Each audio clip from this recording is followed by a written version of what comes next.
ਵਿਸ਼ਵ ਭਰ ਦੇ ਵੱਖ-ਵੱਖ ਰਾਸ਼ਟਰਾਂ ਦੇ ਲੋਕਾਂ ਦੀ ਵਿਸ਼ਾਲ ਭੀੜ ਨੂੰ ਚੀਰਦੀ ਹੋਈ, ਧੱਕੇ ਅਤੇ ਕੂਣੀਆਂ ਤੋਂ ਬਚਦੀ ਹੋਈ ਮੈਂ ਲੱਕੜੀ ਦੀ ਉਸ ਰੋਕ ਤੱਕ ਪਹੁੰਚੀ ਜਿਸ ਤੋਂ ਲਗਭਗ 15 ਫੁੱਟ ਦੀ ਦੂਰੀ ਤੇ ਇੱਕ ਬੁਲੇਟ ਪ੍ਰੂਫ ਸ਼ੀਸ਼ੇ ਦੇ ਪਿੱਛੇ ਇੱਕ ਸਜਾਵਟੀ ਫਰੇਮ ਦੇ ਵਿੱਚ ਦੀਵਾਰ ਦੇ 77 ਗੁਣਾ 53 ਸੈਂਟੀਮੀਟਰ ਪੇਂਟਿੰਗ ਨੰਬਰ 779 ਟੰਗੀ ਹੋਈ ਸੀ। ਉਹ ਮੇਰੀਆਂ ਅੱਖਾਂ ਵਿੱਚ ਅੱਖਾਂ ਪਾ ਕੇ ਵੇਖ ਰਹੀ ਸੀ, ਜਾਂ ਮੇਰੇ ਆਰ-ਪਾਰ ਵੇਖ ਰਹੀ ਸੀ, ਜਾਂ ਮੈਨੂੰ ਨਜ਼ਰ ਅੰਦਾਜ਼ ਕਰਕੇ ਉਹ ਸਭ ਵੇਖ ਰਹੀ ਸੀ ਜੋ ਮੈਨੂੰ ਵਿਖਾਈ ਨਹੀਂ ਸੀ ਦੇ ਰਿਹਾ। ਉਹ ਇੱਕ ਜਿਉਂਦੀ ਔਰਤ ਲੱਗ ਰਹੀ ਸੀ। ਉਸ ਨੂੰ ਵੇਖ ਕੇ ਮੈਨੂੰ ਇੱਕ ਕੰਬਣੀ ਜਿਹੀ ਛਿੜੀ, ਅਚੰਭੇ ਦੀ ਜਾਂ ਫਿਰ ਡਰ ਦੀ। ਮੈਂ ਦੁਨੀਆ ਦੀ ਸਭ ਤੋਂ ਪ੍ਰਸਿੱਧ ਪੇਂਟਿੰਗ ਮੋਨਾਲੀਜ਼ਾ ਦੇ ਸਾਹਮਣੇ ਖੜੀ ਸੀ। ਲਗਭਗ ਪਿਛਲੇ 3 ਘੰਟਿਆਂ ਤੋਂ ਮੈਂ ਲੂਵਰ ਮਿਊਜ਼ੀਅਮ ਪੈਰਿਸ ਦੀ ਕਿਸੇ ਵੀ ਪ੍ਰਦਰਸ਼ਨੀ ਤੇ ਇੰਨੀ ਭੀੜ ਨਹੀਂ ਸੀ ਵੇਖੀ। ਮੈਂ ਆਲੇ-ਦੁਆਲੇ ਖੜੇ ਲੋਕਾਂ ਵੱਲ ਵੇਖਿਆ, ਸਭ ਅਚੰਭਿਤ ਸਨ। ਇੱਕ ਪ੍ਰਭਾਵਸ਼ਾਲੀ ਮੂਰਤ ਵੱਲ ਵੇਖ ਕੇ ਜਿਸ ਨੂੰ ਇਟਲੀ ਦੇ ਪ੍ਰਸਿੱਧ ਚਿੱਤਰਕਾਰ ਲਿਓਨਾਰਡੋ ਦਾ ਵਿੰਸੀ ਨੇ ਬਣਾਇਆ ਸੀ। ਵਿਸ਼ਵ ਦੇ ਵਿੱਚ ਕਲਾ ਦੀ ਸਭ ਤੋਂ ਮਸ਼ਹੂਰ, ਸਭ ਤੋਂ ਜ਼ਿਆਦਾ ਜਾਣੀ ਜਾਣ ਵਾਲੀ ਅਤੇ ਸਭ ਤੋਂ ਜ਼ਿਆਦਾ ਚਰਚਿਤ ਅਜਿਹੀ ਮੂਰਤ ਜਿਸ ਨੂੰ ਗਿਨੀਜ਼ ਵਿਸ਼ਵ ਰਿਕਾਰਡ ਦੇ ਵਿੱਚ ਵਿਸ਼ਵ ਦੀ ਸਭ ਤੋਂ ਜ਼ਿਆਦਾ ਬੀਮਾ ਕੀਮਤ ਵਾਲੀ ਮੂਰਤ ਵਜੋਂ ਦਰਜ ਕੀਤਾ ਗਿਆ ਹੈ।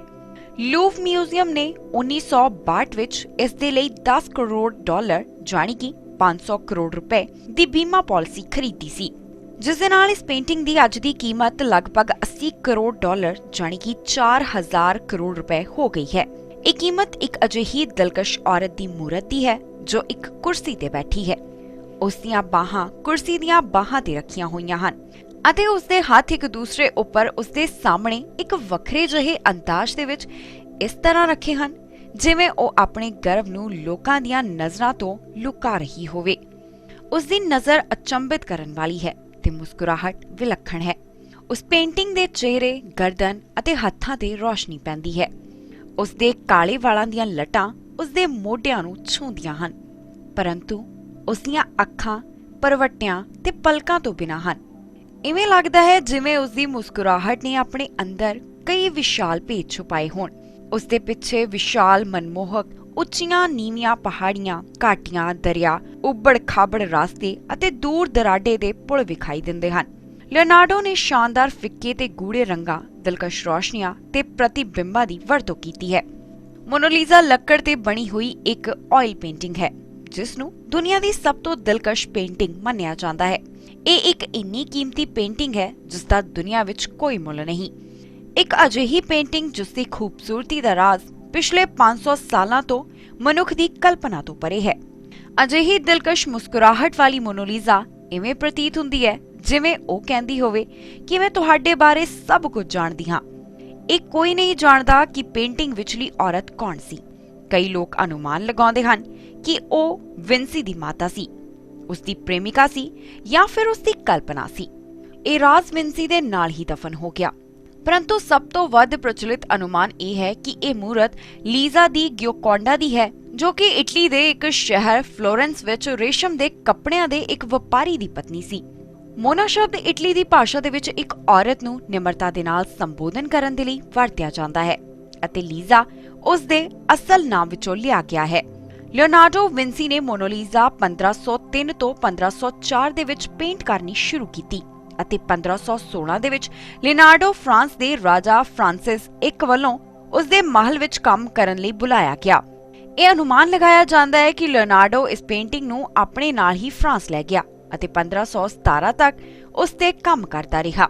ਇਸ ਲਈ ਮੋਨਾਲੀਜ਼ਾ ਦਾ ਇਤਿਹਾਸ ਅੱਜ ਤੱਕ ਰਹੱਸਮਈ ਹੈ, ਕਿਉਂਕਿ ਅੱਜ ਤੱਕ ਨਾ ਤਾਂ ਇਸ ਦੀ ਸਹੀ ਪਹਿਚਾਣ ਬਾਰੇ ਪਤਾ ਲੱਗ ਸਕਿਆ ਤੇ ਨਾ ਹੀ ਇਹ ਪਤਾ ਲੱਗ ਸਕਿਆ ਕਿ ਇਸ ਵਿਚਲੀ ਔਰਤ ਕੌਣ ਹੈ। ਲਿਓਨਾਰਡੋ ਨੇ ਇਹ ਪੇਂਟਿੰਗ ਕਿਸ ਲਈ ਤੇ ਕਿਉਂ ਬਣਾਈ ਅਤੇ ਉਸਨੇ ਇਸ ਨੂੰ ਆਪਣੇ ਕੋਲ ਹੀ ਕਿਉਂ ਰੱਖਿਆ ਅਤੇ ਕਿੰਨੀ ਦੇਰ ਰੱਖਿਆ, ਇਹ ਇੱਕ ਗੁੱਝਾ ਭੇਦ ਹੈ। ਲਿਓਨਾਰਡੋ ਦੀ ਮੌਤ ਤੋਂ ਬਾਅਦ ਮੋਨਾਲੀਜ਼ਾ ਅਤੇ ਉਸ ਦੇ ਬਣਾਏ ਕਈ ਹੋਰ ਕਲਾਤਮਿਕ ਚਿੱਤਰ ਅਤੇ ਬੁੱਤ ਉਸ ਦੇ ਸਹਾਇਕ ਸਲਾਈ ਨੂੰ ਵਿਰਾਸਤ ਦੇ ਵਿੱਚ ਮਿਲ ਗਏ। ਫਰਾਂਸ ਦੇ ਰਾਜਾ ਫਰਾਂਸਿਸ ਇੱਕ ਨੇ ਮੋਨਾਲੀਜ਼ਾ ਨੂੰ ਖਰੀਦ ਲਿਆ ਅਤੇ ਉਸ ਨੂੰ ਆਪਣੇ ਫੌਂਟੇਨਬਲਿਊ ਮਹਿਲ ਦੇ ਵਿੱਚ ਲਗਾ ਕੇ ਇਸ ਦੀ ਸ਼ੋਭਾ ਦੇ ਵਿੱਚ ਵਾਧਾ ਕਰ ਲਿਆ। ਫਿਰ ਇਸ ਨੂੰ ਫਰਾਂਸ ਦਾ ਰਾਜਾ ਲੂਈ 14 ਆਪਣੇ ਮਹਿਲ ਵਰਸਾਈ ਲੈ ਗਿਆ।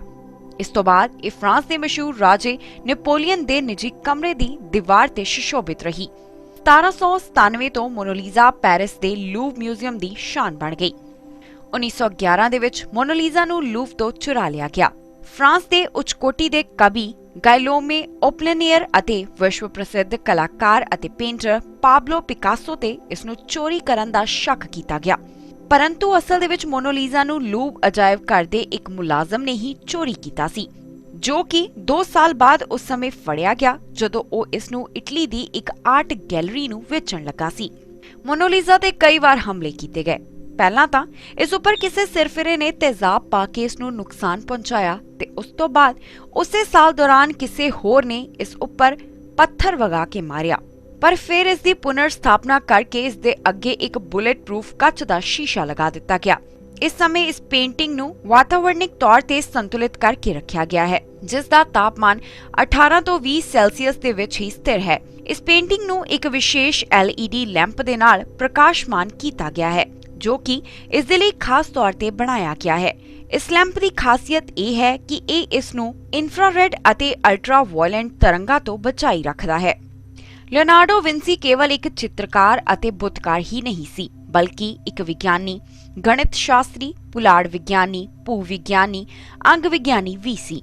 ਇਸ ਕਰਕੇ ਇਹ ਕਿਹਾ ਜਾ ਸਕਦਾ ਹੈ ਕਿ ਮੋਨਾਲੀਜ਼ਾ ਇੱਕ ਚਿੱਤਰਕਾਰ ਦੇ ਹੱਥ ਦੀ ਬਣਾਈ ਹੋਈ ਪੇਂਟਿੰਗ ਹੀ ਨਹੀਂ, ਸਗੋਂ ਇੱਕ ਵਿਗਿਆਨੀ ਦੇ ਦਿਮਾਗ, ਇੱਕ ਸੰਗੀਤਕਾਰ ਦੇ ਦਿਲ ਅਤੇ ਇੱਕ ਖੋਜਾਰਥੀ ਦੀ ਰੂਹ ਦੀਆਂ ਭਾਵਨਾਵਾਂ ਦਾ ਸੁਮੇਲ ਹੈ। ਲਿਓਨਾਰਡੋ ਦੀ ਇਸ ਸਭ ਤੋਂ ਜ਼ਿਆਦਾ ਪ੍ਰਸ਼ੰਸਾਮਈ ਕਲਾ ਦਾ ਹਰੇਕ ਸਾਲ ਕਰੀਬ 60 ਲੱਖ ਤੋਂ ਵੱਧ ਲੋਕ ਲੁਤਫ ਉਠਾਉਂਦੇ ਹਨ।